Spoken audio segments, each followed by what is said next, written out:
Greetings, welcome back. It's day 24. Can you believe it? Congratulations on making it for this far. And today what we're going to talk about is, we're going to talk about two things today, two main things we're going to hit today. Number one is first hacking the algorithm of ads platforms. Now, I'm not talking about actually going in and hacking anything, okay?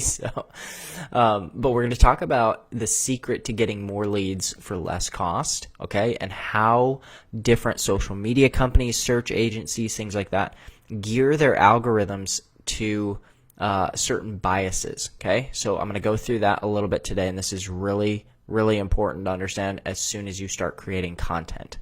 The other thing that we're going to talk about is compliance. So we've kind of jammed two big topics into one day, and that's okay. But I'm going to give you tons and tons of resources for you to go and to really become a master of compliance. And I'll explain a little bit later on why that's so important. So we're going to keep this a really short video, to the point, and I'm going to get my point across, and we're going to get out of here, okay? So we're going to keep, yesterday's was a little long, and then today's is going to be real quick and right to the point with a little bit of homework for you, okay? So let's dive in and get it going. Look, first and foremost, there's nothing that advertisers like more than giving their users a positive experience. If there's one thing you need to know about advertisers, their main objective and their main goal, get in the mind of Google or Facebook, all they want to do is give their users the most positive experience possible. For Google, that means that when somebody searches, how do I make a chocolate cake, the very best search results pop up and the individual finds exactly what they're looking for. On Facebook, that means that positivity and engagement are being stimulated on the platform in a way that holds more users' attention and keeps them engaged on the platform. Okay? So, for instance, with Google, let me dive into the Google thing a little bit. So, with Google, when somebody searches, okay, somebody types in a search on Google, let's say it's how to make a chocolate cake. The goal of Google is that they give people a page that they click and they don't have to search again. So the goal of Google is that people find what they're looking for in one single search, and that they do not have to come back to Google and click the second option and the third option and the fourth option. And they will start to gear. So if I'm running an ad, for instance, of how to make a chocolate cake, and I have let's say I have an awesome little $9.95 e-course on the best chocolate cake ever, right? Or I don't know, maybe I'm running it to a blog post about it, right? And I'm just trying to drive traffic to a blog post, and then sell a cookbook, whatever. So what I'm going to do is I'm going to try to gear that whole blog post to get as many people who search how to make a chocolate cake to read my blog post and say, oh, I don't need to go read anything else on this topic. Then Google is going to say, hey, this right here, this blog post, that answers this question perfectly. So let's say you write a review blog post. Let's say you write a Builderall bootcamp review blog post, right? If people come to your site and they click on, let's say you rank on the first page of Google, they click on your site, and then they show up, and then within 10 seconds, most people are clicking away, going back to the search and clicking a different one.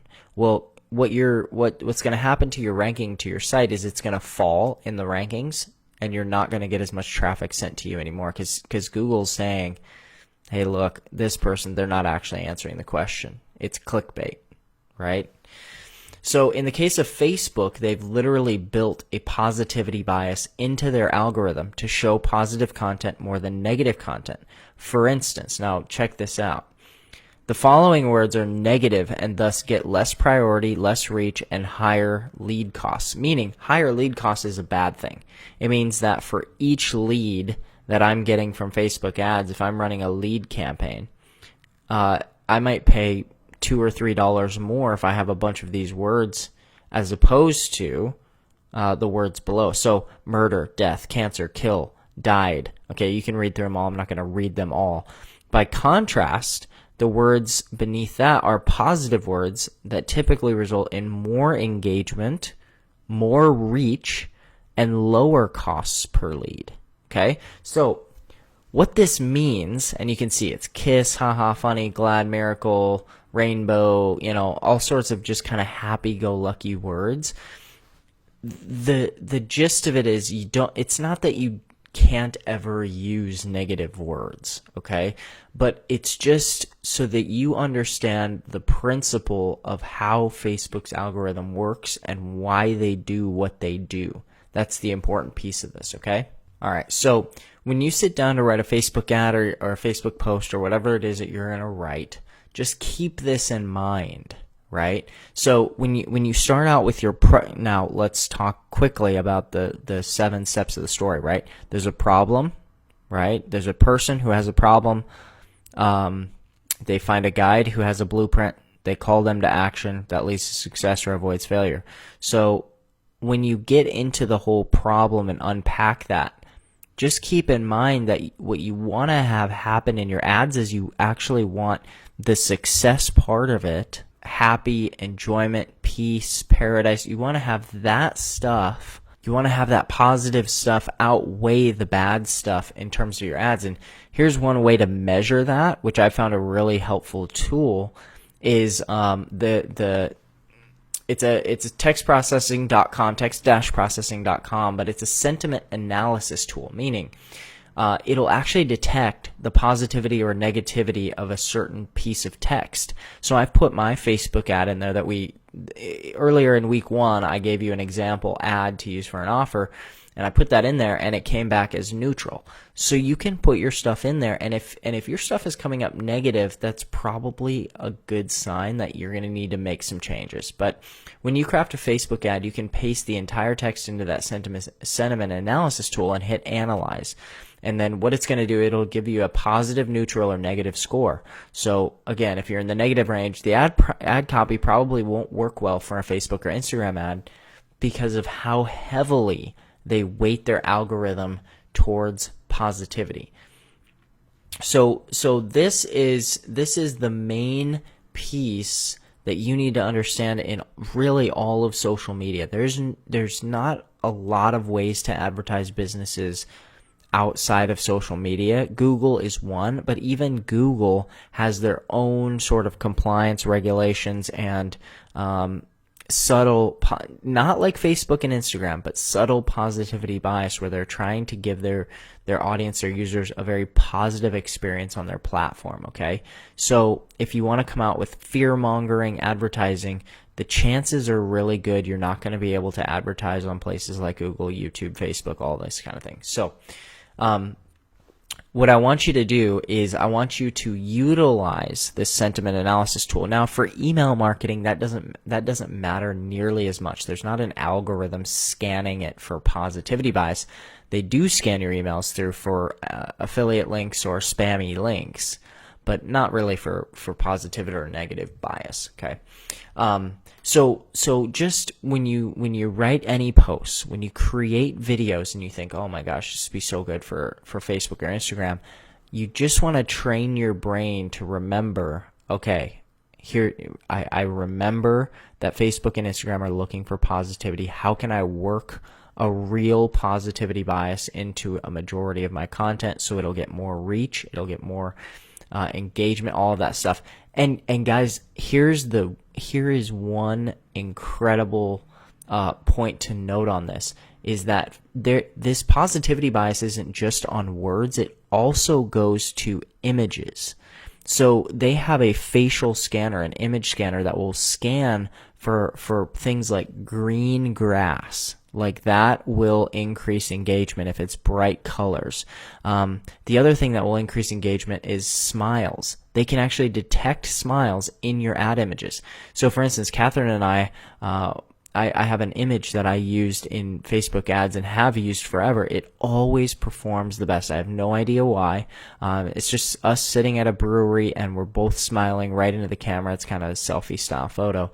And both of our smiles are really big. The camera's only about 2 feet from our face, so it's really up close, and it always performs best. And I actually started using that before I did a bunch of research and reading on all of this positivity bias, and that's when I realized that it was that image that performed best because it played right into the positivity bias. That image would always get us the lowest cost leads on anything we were running ads for. The other main thing that must be considered when advertising on any platform is compliance. So most people who are new to marketing online don't give much thought to making their ads compliant, both from a regulation standpoint, but also from the advertiser's standpoint. For instance, the make money online industry is littered with countless advertisers who make income claims in videos or texts and have no disclosures on their pages or in their videos. So regulating bodies like the FTC, for instance, have literally shut companies down because of these kind of violations. So if you're going to be advertising anything online, here's what I recommend. I recommend you take a few minutes and search the FTC Act and read the entire PDF online. If you go to Google and type in FTC Act, the top result is going to be a government website for the FTC, which is the Federal Trade Commission, and on that page there's going to be a link to, currently it's 49 pages, I'm assuming that could change, but a 49-page PDF document where they're going to walk you through the whole FTC Act. That FTC Act has been enforced on many various companies throughout the years, some of which have been fined for misleading advertising. Some companies, especially in this industry, have been completely shut down via a temporary restraining order, and it took down their whole company. So here's what I would recommend is, look, you don't have to necessarily go through every single sentence of that document, but the way that I want to frame this to you, I'm going to try to pitch you on reading this document because I know you got better things to do and kids and jobs and just all kinds of stuff. But look, if you take 1 hour out of your life, out of your whole business life, if you take 1 hour to read that and become an informed advertiser, become a responsible business owner, I'm telling you it's worth it. Okay? It's 1 hour out of your time to sit down and read through what the FTC is looking for, what they require, how you can be penalized for misleading advertising.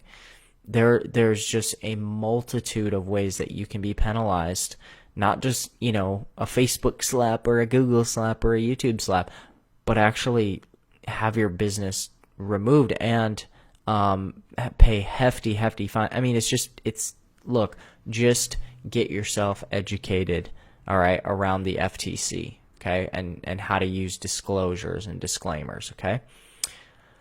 But in addition to regulatory bodies, each individual platform also has their own policies that advertisers must comply with or risk getting their ability to advertise removed, okay?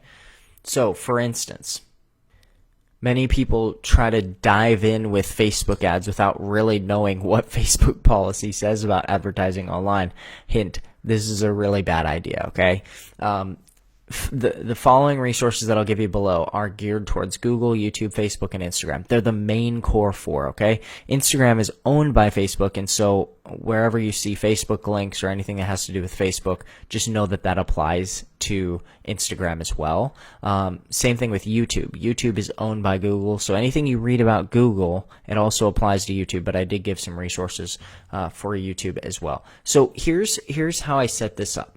I have this first page here, all of this stuff is directly from the horse's mouth, directly from these advertising platforms, from Google, from YouTube, from Facebook. They are specifically policies and what the companies have written about their policies and how to remain compliant as an advertiser. This is going to be the best hour or two that you'll ever take as an advertiser to learn exactly what they're looking for and exactly what they want from you as an advertiser, okay?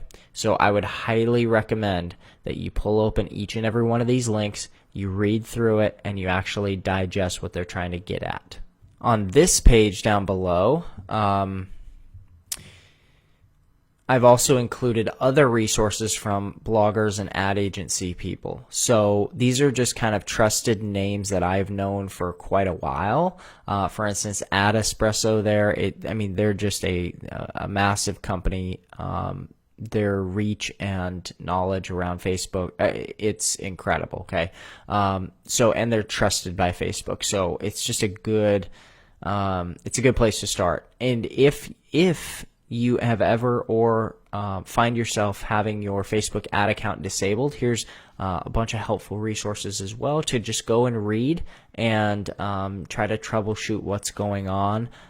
There's just tons of really good tips in here about what to do if an ad account gets disabled. And what I'm not saying is that all of those people, Jerry and I think Julie is the lady who wrote the entrepreneur article, I'm not saying that all these people have it laid out perfectly, but the more you read, the more you begin to see the larger picture of what Facebook wants from their advertisers. So if you're brand new to Facebook, I just want, kind of one last note. If you're brand new to Facebook, you just created your profile, starting to add some friends, these are the people who tend to get their ad account shut down the most often.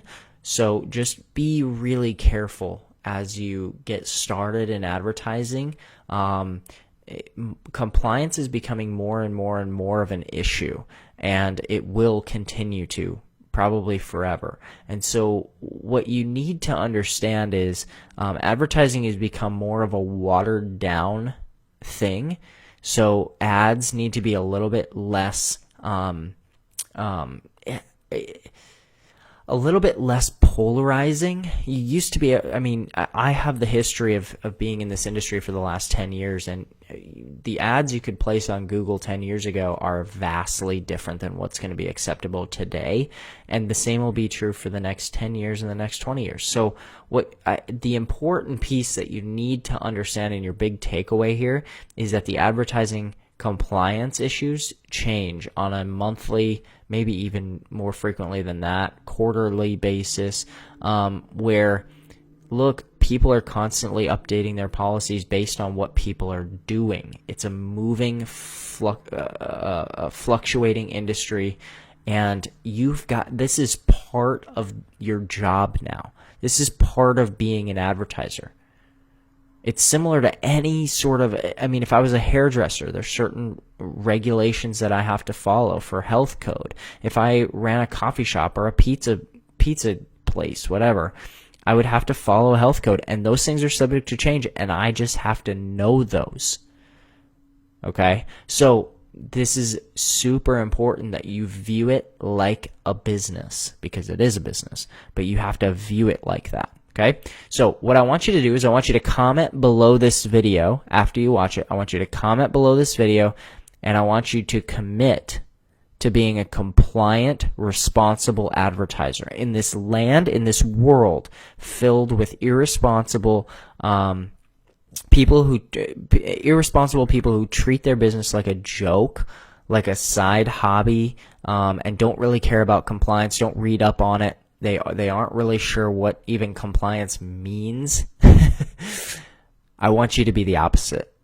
So take notes as you go through these different blog posts, as you go through these different articles. I want you to take notes, and I want you to comment below. I'm committed to being a compliant advertiser.